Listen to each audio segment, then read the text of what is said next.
Okay తమ్ముళ్ళు కూర్చోం.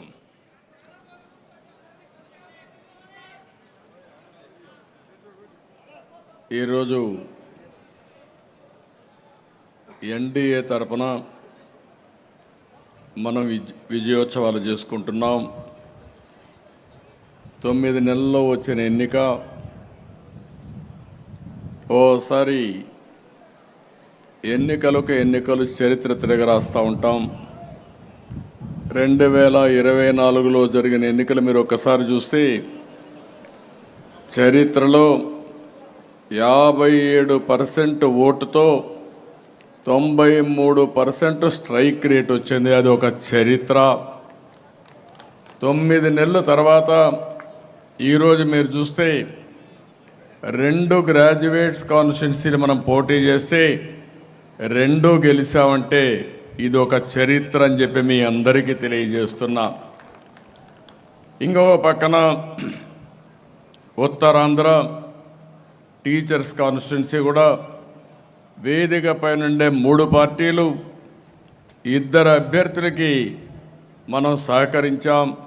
మొదటి vote రెండో ఓటు ఏమన్నాం, ఇక్కడ ఆర్డర్ ఆఫ్ ప్రియారిటీ ఓట్లు వేస్తారు, ప్రిఫరెన్షియల్ ఓటు ఉంటుంది. కానీ పట్టభద్రులు చూస్తే నాకు ఎంత గర్వకారణంగా ఉందంటే మొట్టమొదటిసారి చూస్తున్నా రెండో ఓటు లెక్కయ్యకుండా గంటాపదంగా గెలిచారు 2 అభ్యర్థులు కూడా. ఇది ఒక చరిత్ర. ఈ 2 కాకుండా ఇంకొక 3 పట్టభద్రుల ఎన్నికలు జరిగితే ఆ 3 కూడా గెలిచాం. నాకు తెలిసినంత వరకు ఇంత పెద్ద మెజారిటీలు ఎప్పుడూ రాలేదు. ఫస్ట్ టైం ఇంత పెద్ద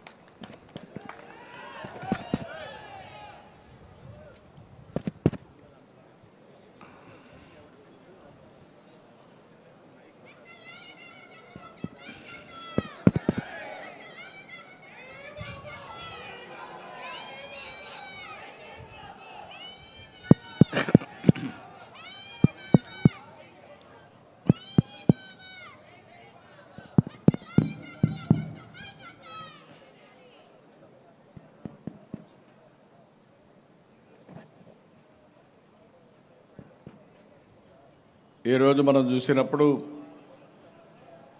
మొట్టమొదటిసారిగా గెలుస్తారు, కానీ ప్రిఫరెన్షియల్ ఓట్లో లాస్ట్ కౌంట్లోనో లేకుంటే మధ్యలోనో గెలిచే పరిస్థితి ఉండేది. మొట్టమొదటిసారిగా అతిపెద్ద మెజారిటీతో గెలిపించారు. ఇది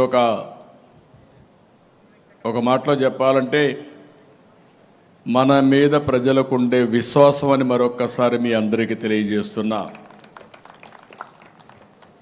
అక్కడ కూడా విశాఖపట్నం ఉత్తరాంధ్రలో మీరు చూస్తే మొదటి 2 క్యాండిడేట్లు మన వాళ్ళే మిగిలారు.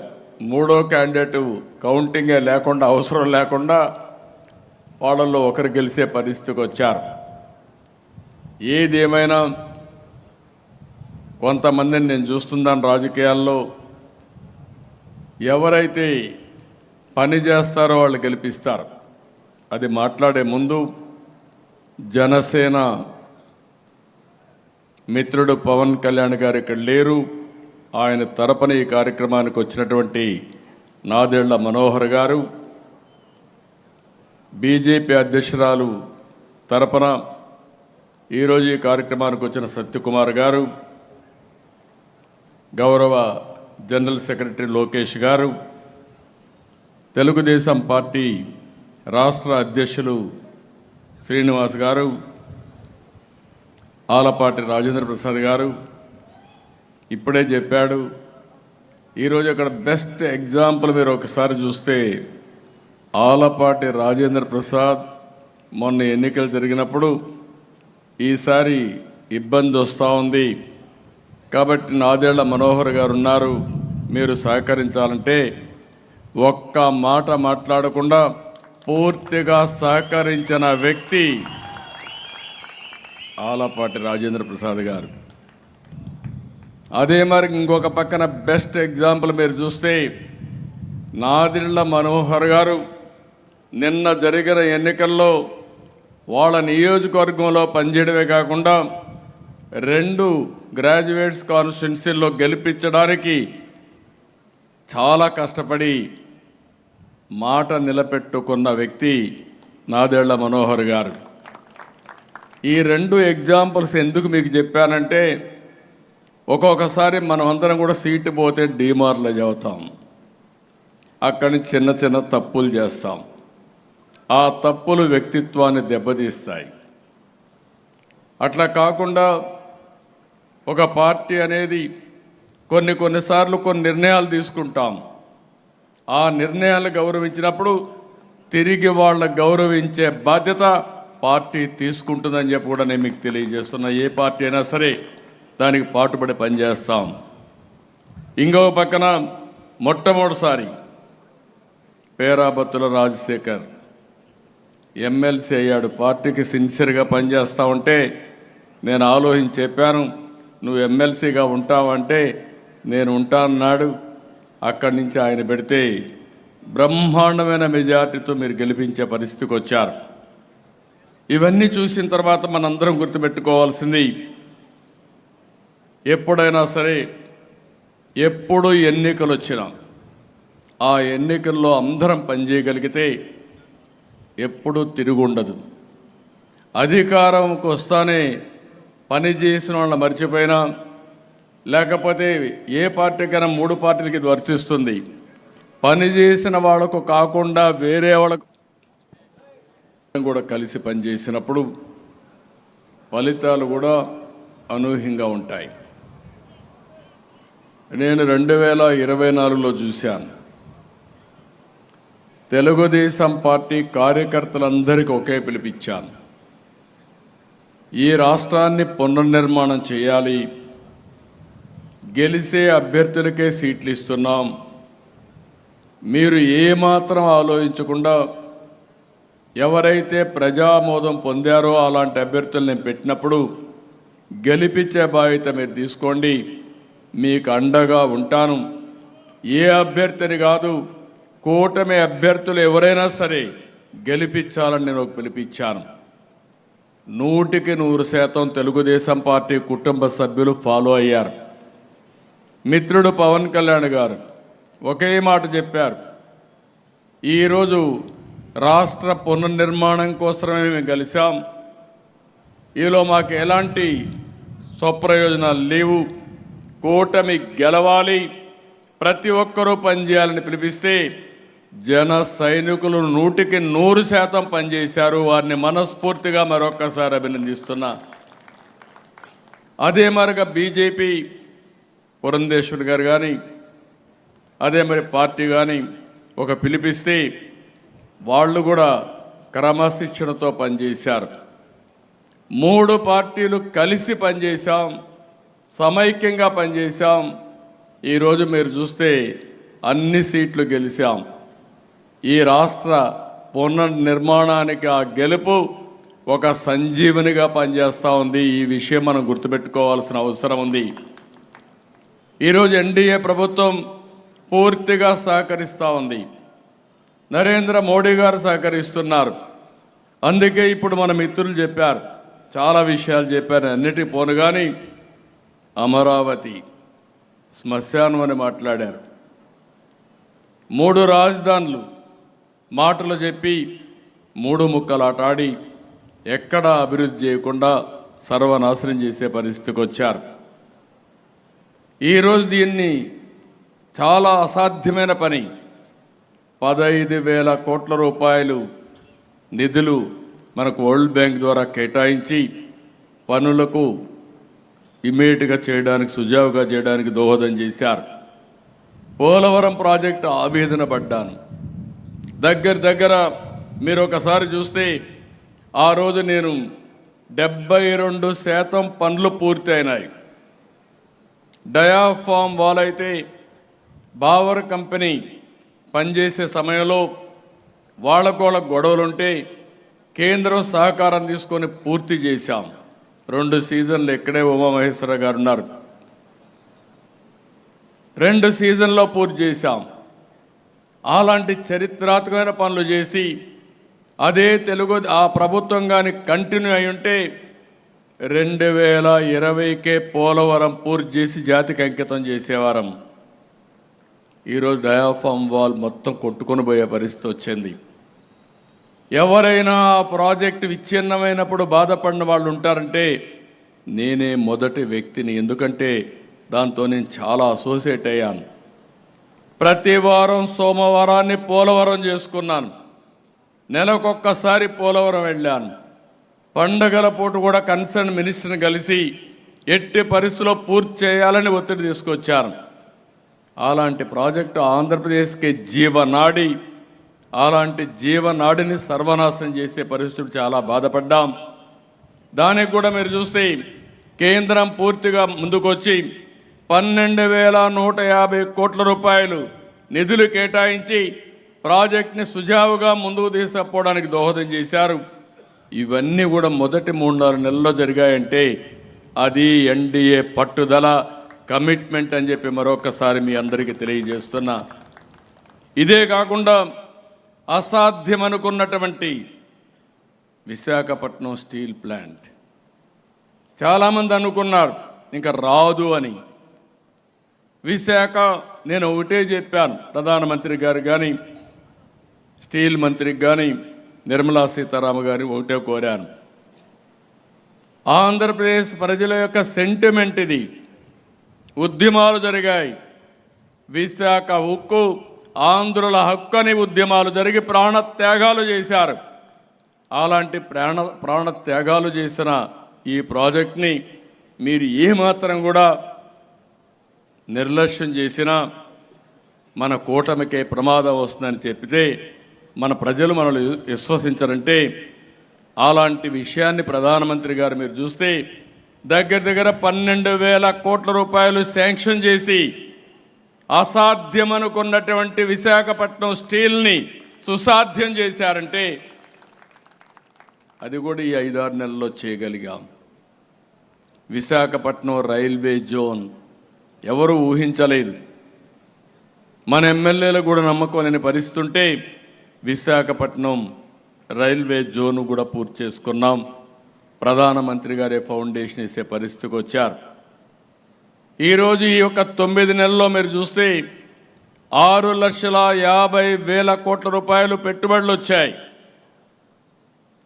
దగ్గర 5 లక్షల మందికి ఉద్యోగాలు కల్పించే పరిస్థితికి వచ్చాం.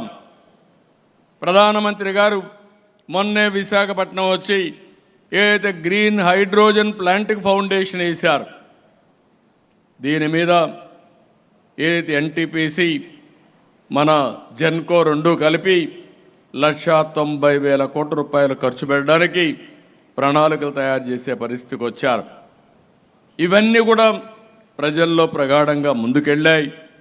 ఈరోజు జరిగిన ఎన్నికలు మీరు చూస్తే దగ్గర 67 అసెంబ్లీ నియోజకవర్గాలకు సంబంధించిన ఎన్నికలు. ఇప్పుడే సత్యకుమార్ యాదవ్ గారు చెప్పారు. ఆయన చూస్తే ఈ 2 జిల్లాలో అన్ని బూతుల్లో మెజారిటీ వచ్చిందంటే అంటే ప్రజల్లో ఉండే విశ్వాసమే దీనికి కారణం.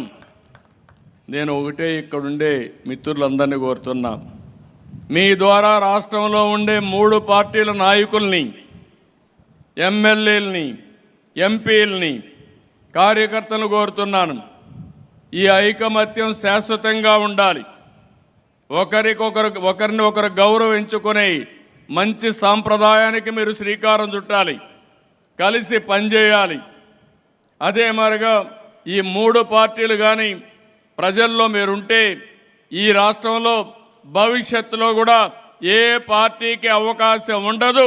ఎప్పుడూ ఎన్డీఏనే ఇక్కడ గెలుస్తుంది.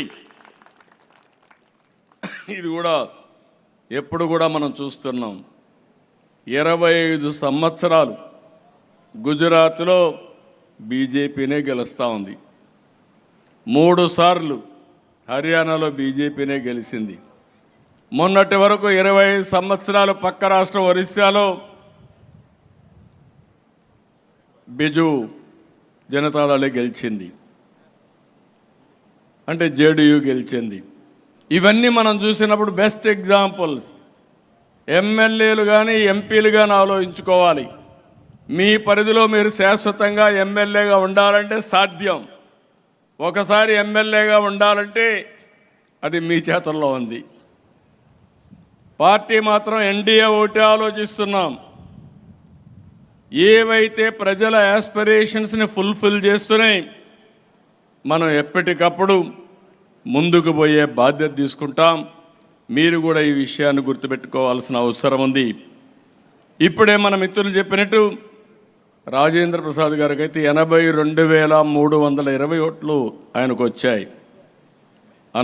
మన పేరాబత్తుల రాజశేఖర్కి 77,460 ఓట్లు వచ్చాయి. మెజారిటీ ఓట్లయితే 1,24,702 ఓట్లు వచ్చాయి. నేను చాలా ఎన్నికలు చూశాను, కానీ చూసినప్పటి నుంచి అనిపిస్తుంది, ఒకప్పుడు మీరందరూ గుర్తుపెట్టుకోవాలి, ప్రధానమైన ప్రతిపక్షాలు ఎప్పుడు కూడా గ్రాడ్యుయేట్స్ కాన్స్టిట్యూన్సీలో పోటీ చేసేటి కాదు. నేను ఇప్పుడు కాదు, నా సుదీర్ఘమైన రాజకీయ అనుభవంలో 40 ఏళ్ళుగా చూశాను. ఎవరు అప్పుడు కూడా కొంతమంది ఇంటలెక్చువల్స్ ఇండిపెండెంట్లుగానో జనసంఘ పేరుతోనో బీజేపీ పేరుతో అప్పుడప్పుడు బీజేపీ గెలిచారు. అప్పుడు కూడా మేము కూడా సపోర్ట్ చేశాం. తర్వాత కూడా ఒకసారి సపోర్ట్ చేసినప్పుడే గెలిచారు ఆంధ్రప్రదేశ్ వరకు. అదే వైజాగ్లో సపోర్ట్ చేశాం. అంత మునుపు తెలుగుదేశం పార్టీ ఎందుకో కానీ శ్రద్ధ పెట్టలేదు. అది కడపతో ప్రారంభించాం.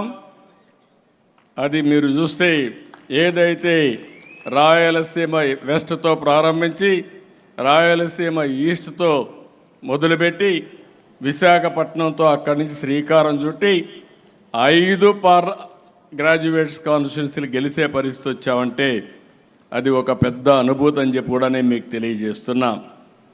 ఈరోజు మనం ఇవన్నీ చూసిన తర్వాత మనం అందరం ఒక విషయం గుర్తుపెట్టుకోవాల్సిన అవసరం ఉంది. ఏ వ్యక్తి అయినా రాజకీయాల్లో ప్రజలకు మంచి చేస్తే, ప్రజలతో మనం ఉన్నామని నమ్మితే ప్రజలు వదిలిపెట్టరు. ఇప్పుడు నేనుంది కుప్పం నియోజకవర్గంలో. ఇప్పటికీ దగ్గర 7 సార్లు గెలిచాను, 8 సార్లు గెలిచాను. 40 సంవత్సరాలు. అన్ని నియోజకవర్గాల్లో కొన్ని నియోజకవర్గాలు ఇలాంటివి ఉన్నాయి. అంత మునుపు 5 సంవత్సరాలు ఉన్నాను, అది వేరే విషయం, ఇంకొక కాన్స్టిట్యున్సీలో. ఇవన్నీ మనం చూసినప్పుడు ప్రజలకు మనం అందుబాటులో ఉండడం, మన నియోజకవర్గాన్ని మనం నర్చర్ చేయడం, ఎక్కడికక్కడ మనం చేయగలిగితే ఎప్పుడూ గెలిచే అవకాశాలు ఉంటాయని చెప్పి కూడా నేను మీకు తెలియజేస్తున్నా.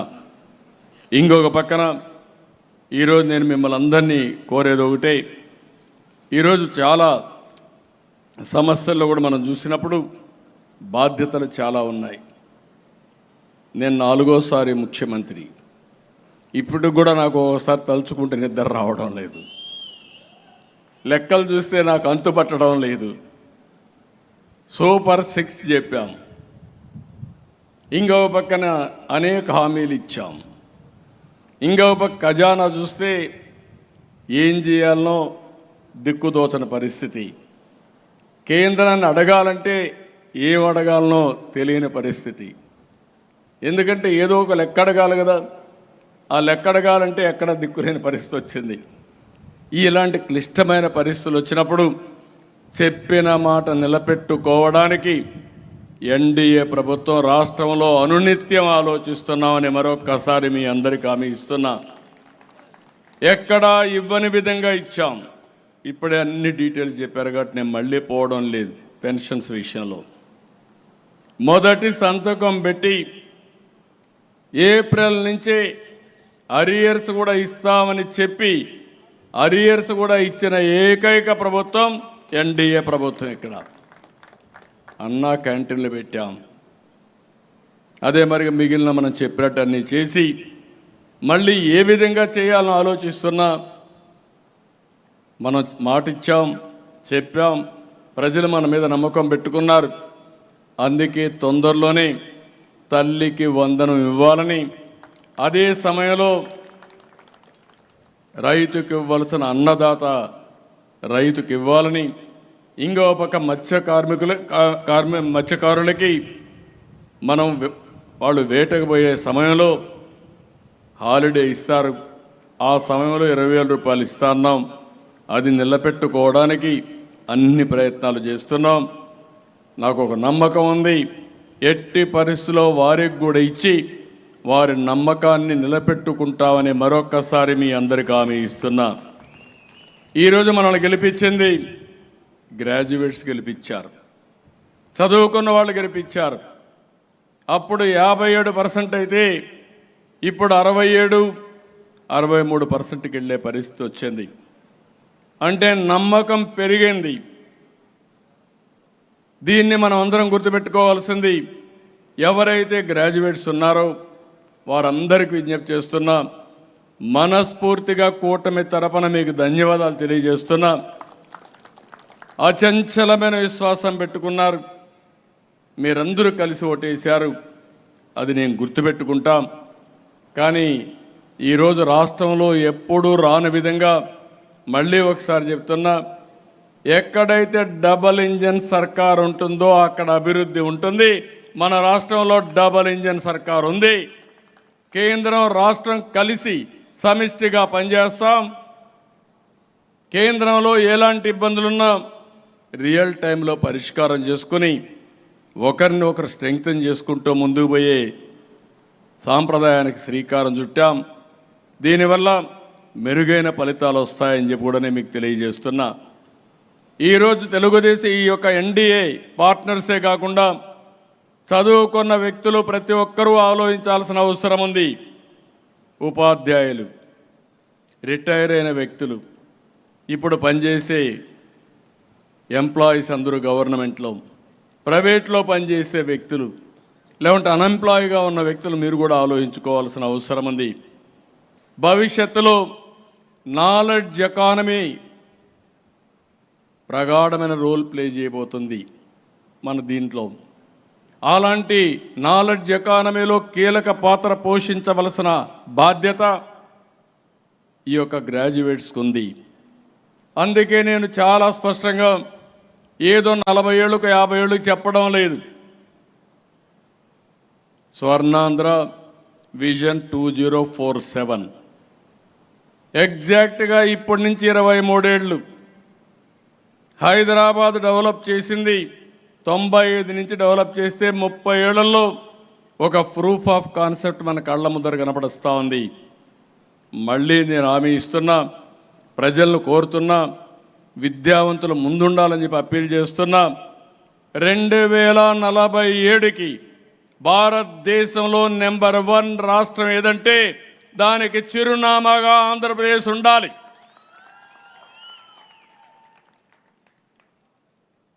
ఆ రోజు ఒక ఇనిషియేటివ్ తీసుకుంటే, ఐటీకి ప్రాధాన్యత ఇస్తే ప్రపంచంలోనే హైయెస్ట్ పర్ క్యాపిటా ఇన్కమ్ ఎవరు సాధిస్తున్నారంటే తెలుగు వాళ్ళు సాధించే పరిస్థితికి వచ్చారు.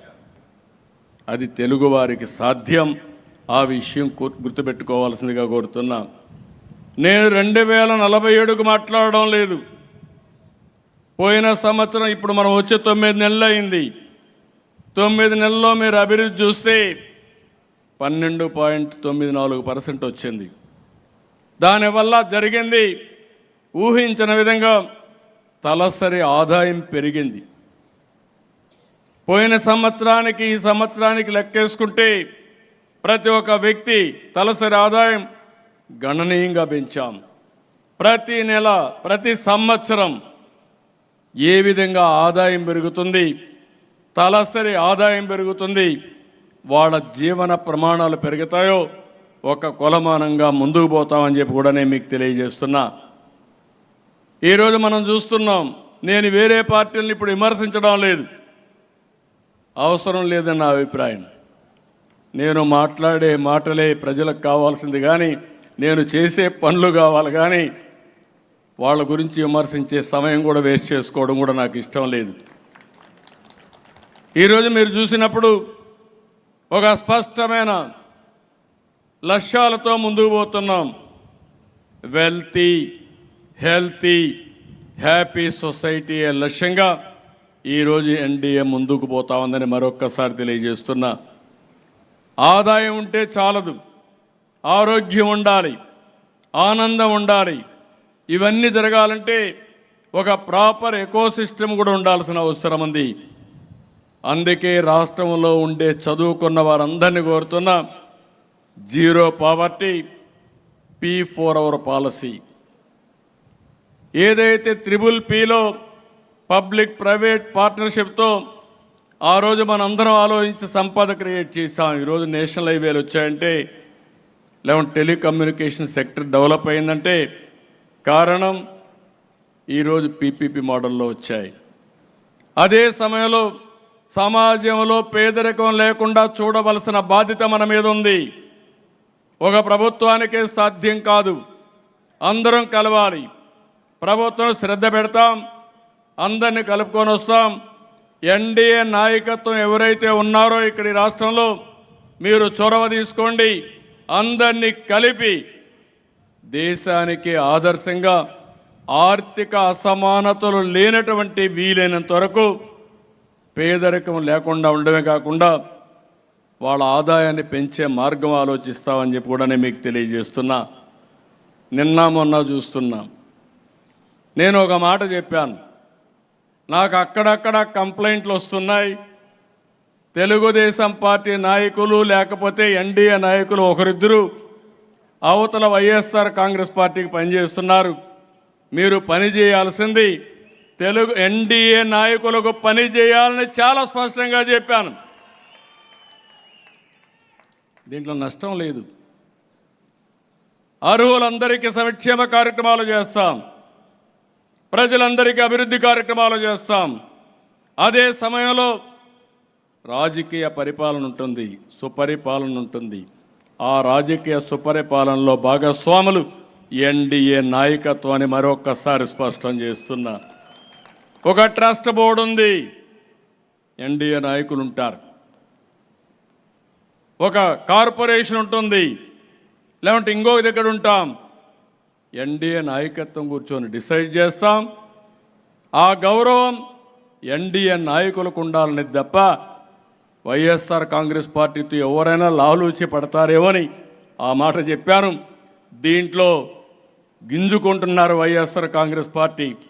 అంటే మన వాళ్ళని కూడా లంచాలు ఇచ్చి ఎక్కడికక్కడ అవినీతి పనులు చేసుకోవాలని చూస్తున్నారు. కానీ కబద్దార్, జాగ్రత్తగా ఉండండి, మీ ఆటలు సాగనివ్వను. అంటే ఏదో రెచ్చిపోతున్నారు, రెచ్చిపోవద్దండి. నేను ఎప్పుడు కూడా సంక్షేమ కార్యక్రమాలు అర్హులందరికీ ఏమంటున్నాను. అట్లని చెప్పి దబాయిస్తే ఇస్తామనుకుంటే మాత్రం అది పగటి కలగా మిగులుతుంది. గుర్తుపెట్టుకోమని కోరుతుంది. నేను ఇంకొక మాట కూడా చెప్పాను, రాజకీయాల్ని కలుషితం చేశారు, రాజకీయ ముసుగులో నేరాలు చేశారు, ఘోరాలు చేశారు. అలాంటి నేరాలు ఘోరాలు చేసినప్పుడు ఎవరు తప్పు చేసినా చట్టం దాని పని చేసుకుంటా పోతుంది తప్ప ఇంకొకటి కాదని చెప్పి కూడా నేను మీకు తెలియజేస్తున్నా. నిన్న మొన్న ఇంకొక విషయం కూడా ఇక్కడ వచ్చినప్పుడు తెలుగు జాతి అందరికీ విజ్ఞప్తి చేస్తున్నా, తెలంగాణలో ఉండేవాళ్ళకు కూడా విజ్ఞప్తి చేస్తున్నా. నేను గోదావరి నీళ్లు బనకచెర్లకు తీసుకుపోతానని చెప్పాను. పోలవరం టు బనకచెర్ల. ఎక్కడి నీళ్ళు ఇవి? సముద్రంలోకి పోయే నీళ్లు.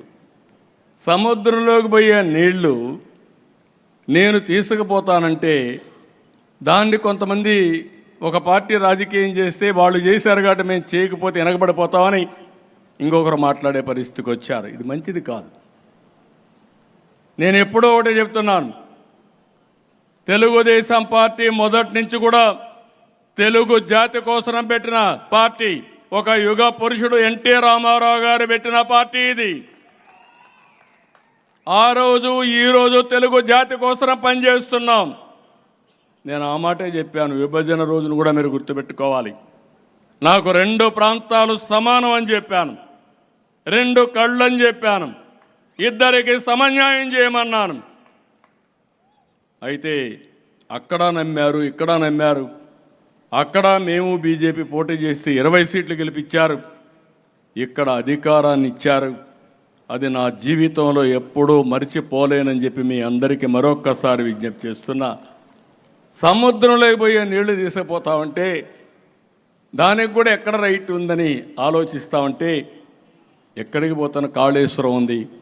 నేను ఎప్పుడు అపోజ్ చేయలేదే. నేను వెల్కమ్ చేశాను. గోదావరి పైన మీరు ప్రాజెక్టులు కట్టండి, నీళ్లు తీసుకోండి. గోదావరి ఒకటే తెలుగు జాతికి శ్రీరామ రక్ష. నీళ్లు సముద్రం లేకపోతున్నాయి. 100 సంవత్సరాల చరిత్ర, 1000 టీఎంసీ నీళ్లు సముద్రం లేకపోతున్నాయి.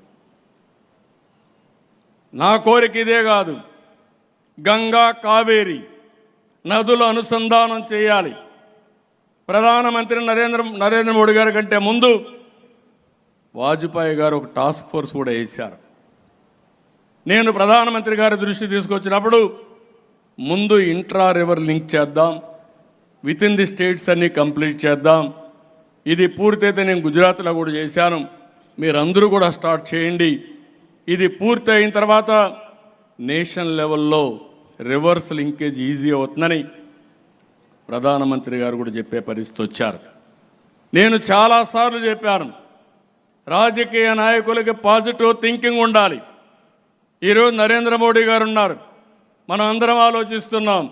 సరైన సమయంలో దేశానికి సరైన నాయకుడిగా నరేంద్ర మోడీ రావడం ఈ దేశం అదృష్టం అని మరొక్కసారి మీ అందరికీ విజ్ఞప్తి చేస్తున్నా. ఏదో నేను పొగడానికి చెప్పడం లేదు. ఒక సుస్థిరమైన పాలన, అభివృద్ధి, సంక్షేమం, సుపరిపాలన ద్వారా దేశాన్ని ముందుకు నడిపిస్తున్నారు. అందులో భాగంగా నా కోరిక కూడా ఉంటుంది. నా కోరిక ఆయన దేశాన్ని నడిపిస్తే నేను తెలుగు జాతిని అగ్ర జాతిగా తయారు చేయాలనేది నా లక్ష్యం. నాకేం కావాలండి? 45 ఏళ్లుగా నన్ను అందరూ కూడా ప్రేమించారు. తెలుగు జాతి చరిత్రలో మీరు చూస్తే మన నాయకుడు ఎన్టీ రామారావు గారికి మీరు చూసినప్పుడు ఎప్పుడు కూడా తిరుగులేదు ఆ నాయకుడికి. ఆయన అనుకుని జరిగింది. 9 నెలల్లో పార్టీ పెట్టాడు, అధికారానికి వచ్చాడు. దేశ స్థాయిలో అన్ని పార్టీలను కలిపి ప్రత్యామ్నాయాన్ని ఏర్పాటు చేసే పరిస్థితికి వచ్చాడు. తెలుగు దేశం పార్టీకి ఒక చరిత్ర సృష్టించిన వ్యక్తి ఎన్టీ రామారావు గారు. అలాంటి నాయకుడి తరపున ఆయన చూసినప్పుడు ఇంకో పక్క ఈ రాష్ట్రంలోని పివి నరసింహరావు గారు వచ్చి ఈ దేశాన్ని దశ దిశ మార్చే విధంగా రిఫార్మ్స్ తీసుకొచ్చాడు. కానీ ఈరోజు నాకు 45 ఏళ్లుగా ప్రజలు అభిమానించారంటే ఇది నా పూర్వజన్మ సుకృతం కాకుండా ఏంటని అడుగుతున్నా. నాకేం కావాలని అడుగుతున్నా. నాకేం అవసరం లేదు. జాతి ప్రయోజనాలే నా ప్రయోజనం, రాష్ట్ర ప్రయోజనాలే నా ప్రయోజనం.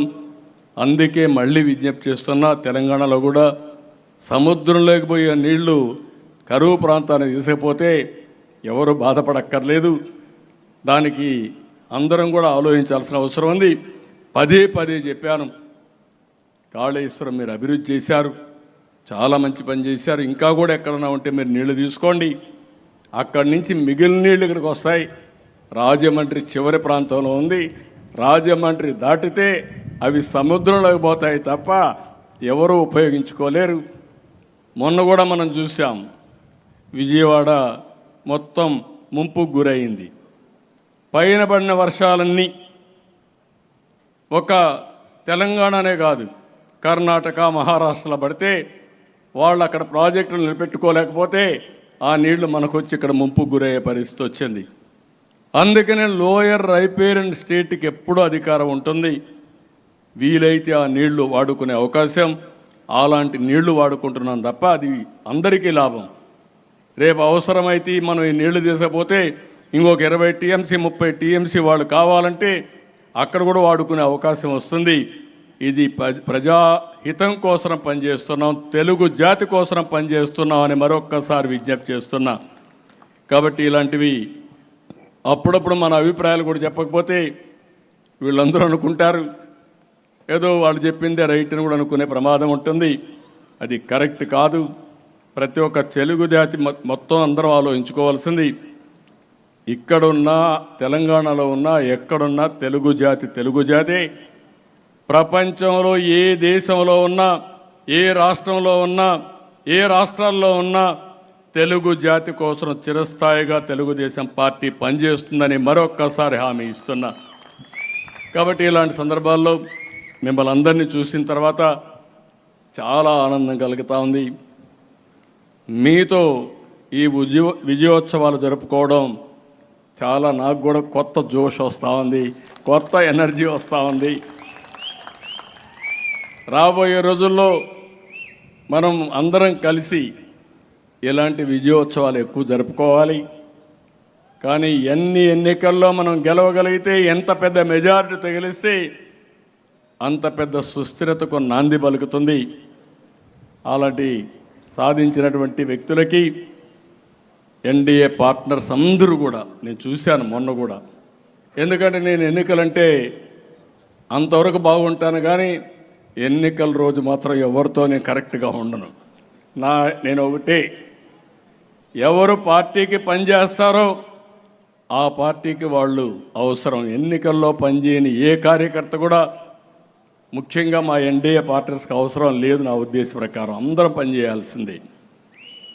తర్వాత మీరు ఏదైనా ఉంటే చిన్న చిన్న ఇవి కూడా సార్ట్ అవుట్ చేసుకుందాం. కానీ ఒక పార్టీ లక్ష్యాలతో మనం ముందుకు పోయాం. 2 ఎన్నికలు చూసాం, 24 ఎన్నికలు చూసా, నిన్న జరిగిన గ్రాడ్యుయేట్స్ కాన్స్టిట్యూన్సీ చూసా. 2 ఎన్నికల్లో బ్రహ్మాండంగా పనిచేశారు, సమన్వయంతో పనిచేశారు, సమర్థవంతంగా పనిచేశారు.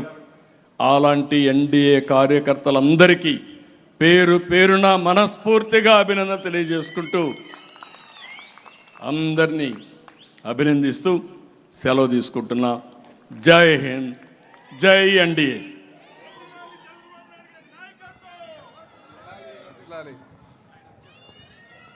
తెలుగుదేశం పార్టీ జాతీయ అధ్యక్షుల వారికి ధన్యవాదాలు తెలియజేస్తూ, అలాగే గెలిచినటువంటి అభ్యర్థులు